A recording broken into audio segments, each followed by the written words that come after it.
Okay, here we are. This is lesson 8 of drawing a McLaren P1, and what I have done is I've started like I said I would. I did some work off camera, but I started working on the hood today so that we'd get a chance to be able to do a significant amount on it, and that's why I'm working on it right now. I did darken it up somewhat so that it's near what the rest of the front end is. But it does have some lighter and darker areas on it, so I'm working on those right now.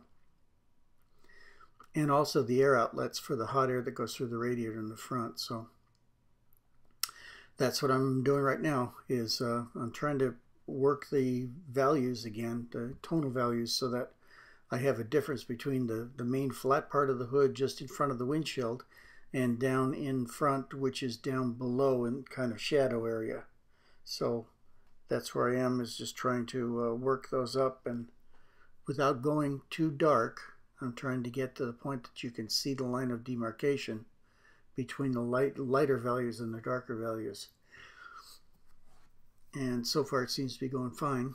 And also on the inside of the air outlets, it is a large open area, and there are light places in there and darker places too. So I'm doing that.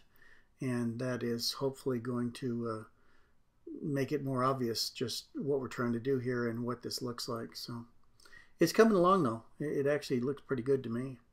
I'm very happy with where it is going so far, but I still got a long way to do on it. One of these cars, especially this car, has an awful lot of exterior elements on it. And every one of them is a potential of making the drawing look bad. So I have to be very careful to not go too far, not make it too dark, and also I want to leave it so that it looks close to the photograph. And as you can see, there are a lot of different colors, and there are a lot of different planes on here that each one of them can come up and kind of screw you up. So I'm trying to make this look as much like the photographs as I can without making it exactly the same.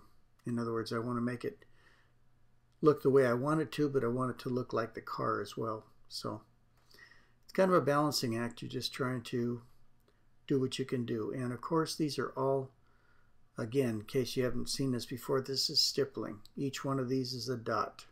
It's just like an inkjet printer does. That's how it puts a picture together. It just spews out a little tiny dot of ink. Well, I'm not doing it with a printer, I'm doing it with my hand, and that's why you see my fingers jumping around, because I'm lifting the pen and putting it back down on the Bristol board. And each time I do, I'm not drawing lines, or if there is a line, all it is just a series of dots, just like an inkjet printer. So that is what I'm doing right there. And you can see it. This is speeded up 4 times, so you wouldn't draw at this speed. I don't draw at this speed, but this is 4 times the speed, so you don't have to watch 22 minutes of this to see how much of it I got done. Instead, it comes up as 5.5 minutes approximately. Okay. And after you do this for a while, you get pretty good at it. You don't have to lift the pen very far in order to get it off the paper. But if you look at the drawing, you can see very easily that it's not a bunch of lines. It is, in fact, a whole bunch of pinpoints of ink.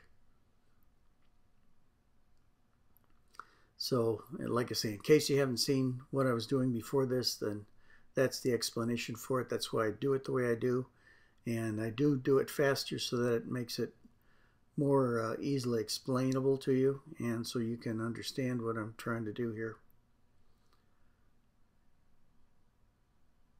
But it gives an unusual effect. I guess I could paint this. I don't paint a lot. Sometimes I do, but more often than not, in fact, almost all the time I use pen and ink because it just works out better for me.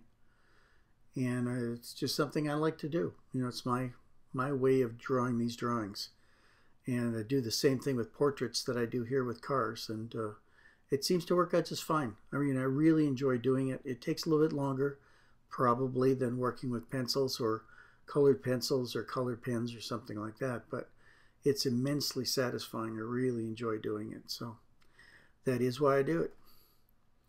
But the car is starting to come along now. It's starting to really beginning to look like the real car. So I think before too long, maybe another couple episodes, you'll start to see the car emerging from my drawing. And that'll be a good day. Anyway, just about done for now. I hope to see you here tomorrow, and we will work more on the front end. Thank you very much. Good night.